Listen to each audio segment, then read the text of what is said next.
I think one of the best ways we can grow in our lives and also in our creativity is by trying something new.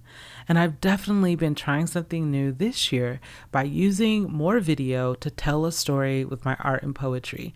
And a huge way that I've been able to do this is thanks to the stock videos that I've been finding on Storyblocks, the sponsor of today's show. Storyblocks makes it possible for creators to keep up with the growing demands for modern video content so you can bring all your stories to life and stop sacrificing your vision due to budget and resources. With a huge, diverse library and affordable plans, I've become an active user of Storyblocks myself, and I'd like to invite you to join me. Check out Storyblocks at my special link, storyblocks.com/MHN, and I've also put the link in the show notes. And now on to today's episode. Well, hello there. My name is Morgan Harper Nichols. I'm an artist and a writer, and this is a space where I share words that I hope can make a little room for you to slow down and take a few deep breaths as you prepare for whatever lies ahead. Thanks for being here today. And now on to today's episode.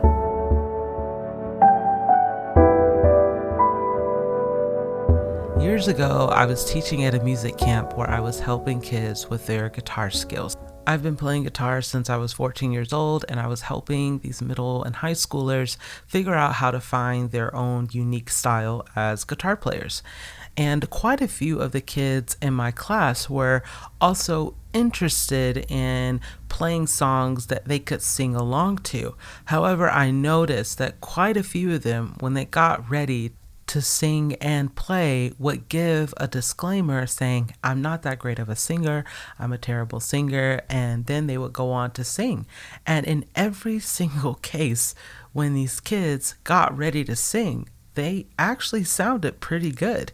They were not the terrible singers that they thought they were. And I realized something. Oh, these kids are on the guitar track of the music program. And there are other kids who are on the vocal track of the music program. And the kids in the vocal track may be more advanced singers. They may have spent more time singing. But I was like, you know what? These kids on the guitar track, they can probably sing, but they're comparing themselves to the kids that are more advanced and are on the vocal track. And I even remember quite a few of the kids saying, well, I'm not on the vocal track, so yeah, I'm not that great of a singer. And I just wasn't going to have that because I was hearing these kids sing and I was like, they can sing. Like, I don't want these kids to leave this classroom thinking that they can't sing.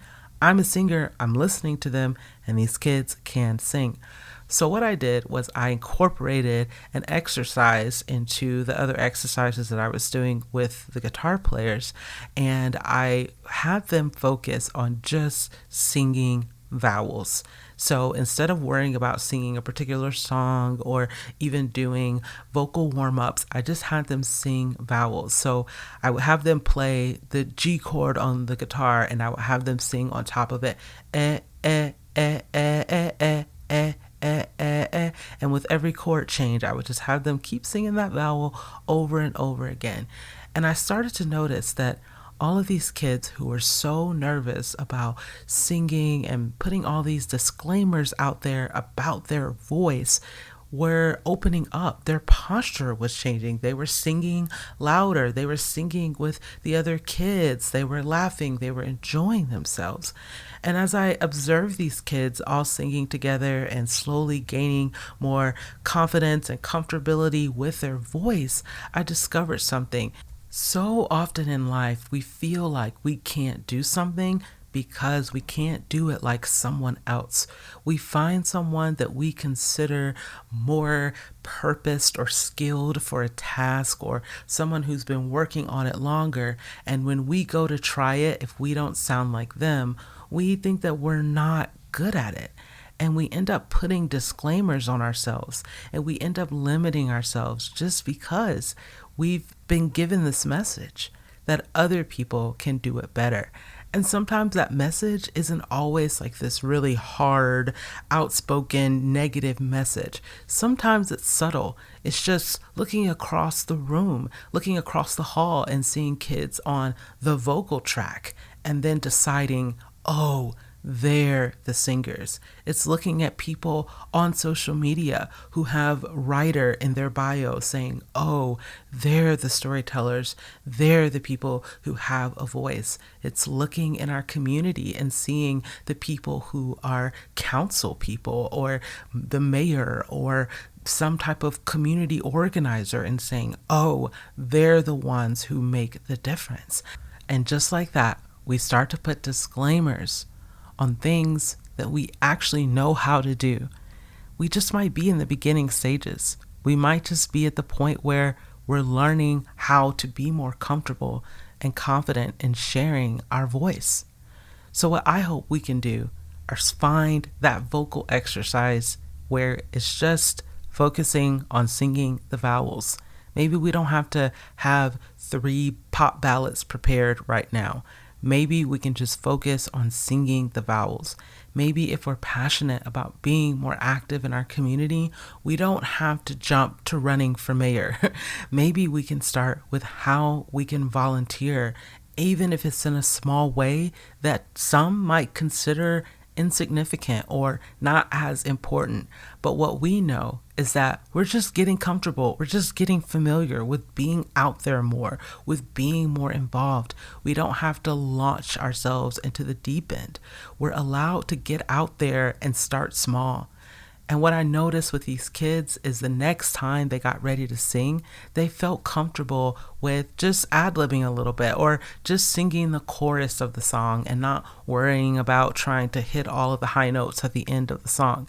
They got more comfortable with just trying, with just starting small. And just like that, they were able to build as the camp went on. And I hope that they were able to build and keep growing as they carried on with life. So what I hope is that we can all remember that starting small does not make us less than.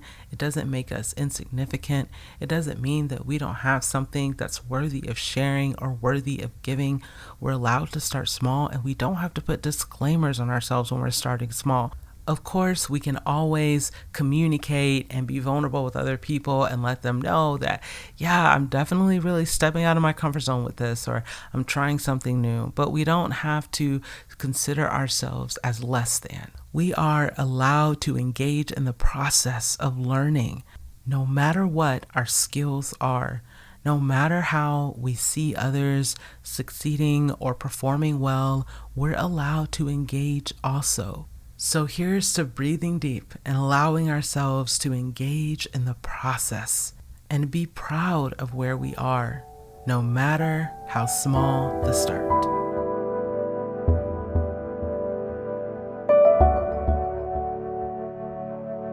Thank you so much for listening. And before we go, I would like to leave you with a question.